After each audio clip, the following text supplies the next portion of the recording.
Maririnig kaya niya yung Hindi tunog? maririnig.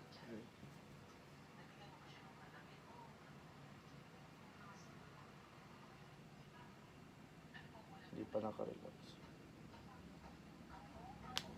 Oh my God. Parang ang kapal na muna. May tissue ka dyan?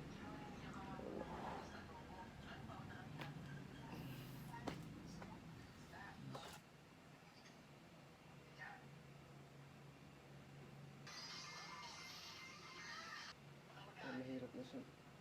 Baka kada galaw niya. Ito ang meron ng guys, siya yung taga-hilot ko sa purpose. Tayo na lang ata ako ng spa ko. Ganito? Hindi. Kung mekaniko ba, alam mo yung sakit niya kapag nabuksan mo yung makina. Kasi nga mekaniko ka, maintindihan mo.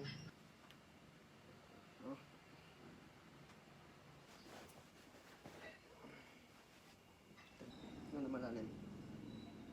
Sige, exhale. Exhale.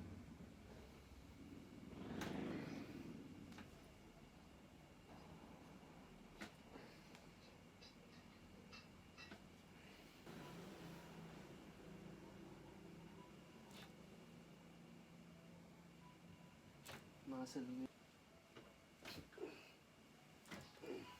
Bala.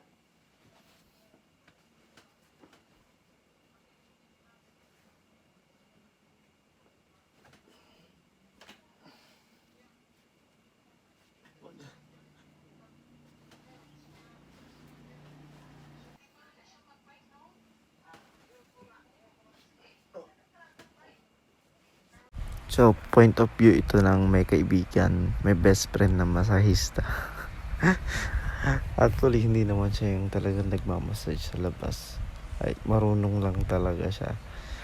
Pero, magaling tong mokong na to. Ayan. So, kung gusto yung, pamassage sa kanya, magpabook na kayo. Ibibenta ko na tong, kaibigan ko tong, ipopromote ko siya. Ayan, baka naman daw Eddie. Ayan, so kunin nyo na siya. Ano lang yan, pwede mag home service, 5,000 per hour. Ayan guys, pagpasensya nyo na yung chan ko dyan, di pa ako nagda-diet.